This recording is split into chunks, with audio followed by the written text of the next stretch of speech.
446 میں آ کر شیعوں کی حکومت کو ختم کیا تغرل بیگ سلجوکی نے۔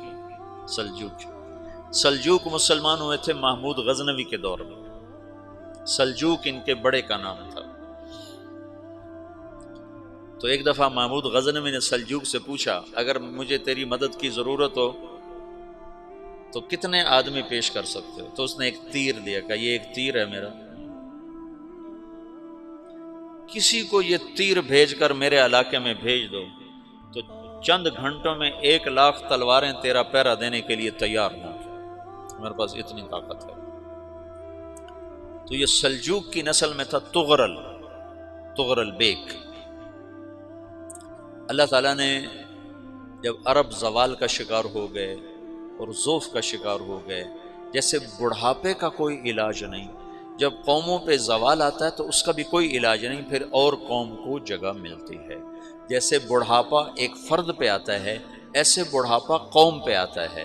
قوم کا بڑھاپا جوانی میں نہیں لوٹ سکتا، جیسے فرد کا بڑھاپا جوانی کی طرف نہیں لوٹ سکتا، قوم کا بڑھاپا جوانی کی طرف نہیں لوٹ سکتا، کوئی علاج نہیں، نئی نسل کا آنا ہی علاج ہے۔ تو عرب دھل چکے تھے، 600 سال بہت ہوتے ہیں حکومت کو، اپنی صفات گم کر چکے تھے، اب نئے خون کی ضرورت تھی۔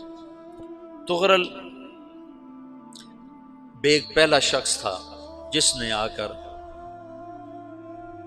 اہل السنت والجماعت کو استحکام بخشا، شیعوں کی حکومت کو ختم کیا، بغداد سے، شام سے، ان سارے علاقوں سے۔ صلاح الدین ایوبی نے اسماعیلی شیعہ کی حکومت کو ختم کیا، مصر۔ العاضد ان کا آخری خلیفہ تھا صلاح الدین ایوبی، نور الدین زنگی رحمۃ اللہ علیہ کا پروردہ تھا، اس کا دوست تھا، اس کے دوست بھی تھا، بچہ بھی تھا اس کے سامنے، زیادہ لکھنے پڑھنے کا شوق تھا۔ پھر اللہ تعالیٰ نے اس سے کام لیا اور اس کو مصر کا گورنر بنا کے بھیجا، مصر کی مدد کے لیے بھیجا، تو وہاں اس نے صلاح الدین ایوبی نے وہاں ختم کیا، تغرل بیگ نے یہاں ختم کیا۔ تو پھر سلجوک جو تھے نا یہ اقتدار میں آئے، ادھر ختم ہو گئی سلطنت بنو عباس کی، مصر ایک چھوٹی سی ترکوں کی سلطنت، تو اللہ تعالیٰ پھر مرکزیت کے لیے ایک نظام چلایا۔ دو لشکر آپس میں لڑ رہے ہیں ایک میدان میں، ایک جنگلی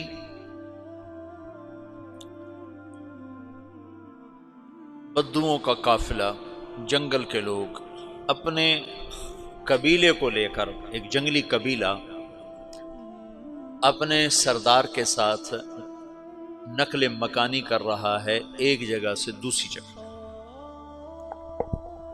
اللہ کا نظام کہ یہ لوگ چلتے چلتے چلتے اس وادی میں پہنچ گئے جہاں جنگ ہو رہی ہے، دو لشکر آپس میں لڑ رہے ہیں۔ جب یہ وہاں پہنچتے ہیں تو ایک لشکر کے قدم اکھڑ رہے ہیں اور دوسرا غالب آ رہا ہے۔ ان کو نہیں پتا شکست کھانے والے کون ہیں اور فتح پانے والے کون ہیں، ان کو نہیں پتا۔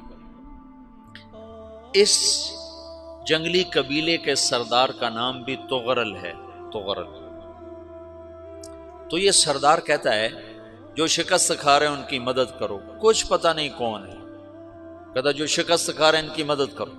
تو 400 وحشی جنگلیوں نے فاتح لشکر کے پیچھے حملہ کر دیا۔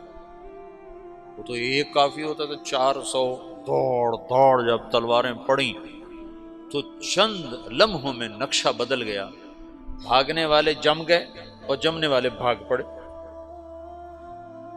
جب جنگ ختم ہوئی تو شکست خوردہ لشکر کے بادشاہ نے ان کو بلایا، اسے پوچھتا ہے مجھے جانتے ہو میں کون ہوں؟ کہا نہیں۔ کہا تو تم نے میری مدد کیوں کی؟ کہا انسانی ہمدردی کی وجہ سے، تمہیں شکست ہو رہی تھی اس لیے تمہاری مدد کی۔ پھر اس نے اپنا تعارف کرایا، میں ہوں سلیمان سلجوکی، ترکی کا بادشاہ۔ مسلمانوں کا لشکر تھا اور تاتاریوں سے شکست کھا رہا تھا، تاتاری فتح پا رہے تھے، مسلمان شکست کھا رہے تھے۔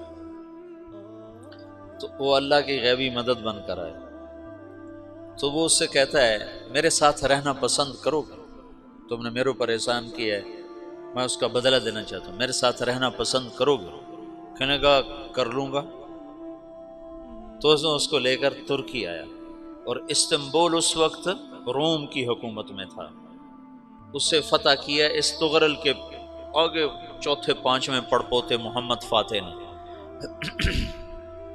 تو یہ استنبول ہے، یہ ترکی ہے، بیچ میں ایک چھوٹا سمندر ہے، یہاں ایک جاگیر ہے۔ تو سلطان سلیمان کہتا ہے یہ جاگیر تجھے وقف ہے، ادھر سے رومی مجھے تنگ کرتے ہیں حملے کر کر کے، تو میرا دفاع کرتے رہنا، یہ جاگیر تیری ہے۔ یہ اس جاگیر پہ اس نے اپنے قافلے کو آباد کر دیا، اپنے قبیلے کو، اور ایک چھوٹی سی حکومت بنا لی، جو ایک صوبہ سمجھو سلمان سلجوقی کا، وہ ایک چھوٹا سا صوبہ ہے۔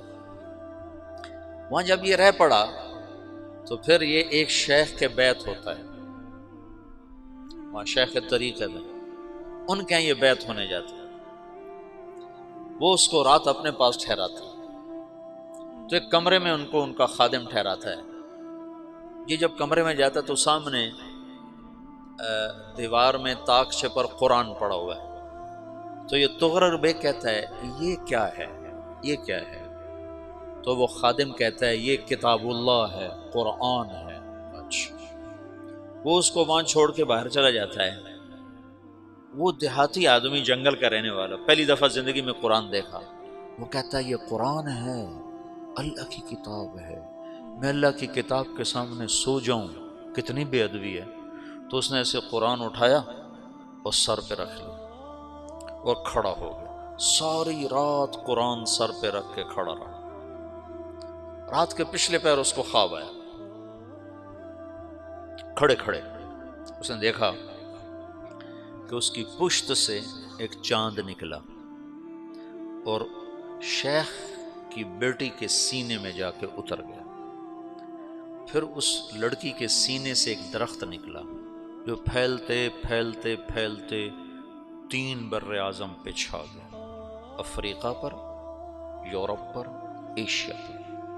پھر اس کی آنکھ کھل گئی، وہ کھڑا ہوا ہے، تو اس نے صبح یہ خواب اپنے شیخ کو سنایا، تو انہوں نے اپنی بیٹی اس کے نکاح میں دی تھی۔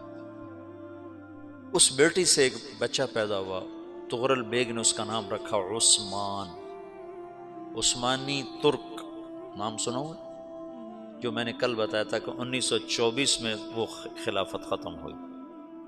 تو ایک بیٹا پیدا ہوا عثمان۔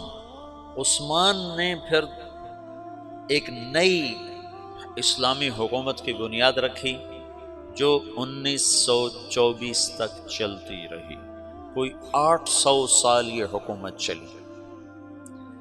تو حکومت کا شیرازہ بکھرا، لیکن پھر جڑ جاتا تھا، اور وہ قرن اول والا جوڑ کبھی نہ پیدا ہوا، ٹکڑے بن گئے۔ ان ٹکڑوں میں اللہ لوگ پیدا کرتا رہا جو دعوت دیتے رہے، دعوت زندہ رہی۔ جو تربیت کا نظام تصوف کے ساتھ تھا، اب وہ تبلیغ کے ساتھ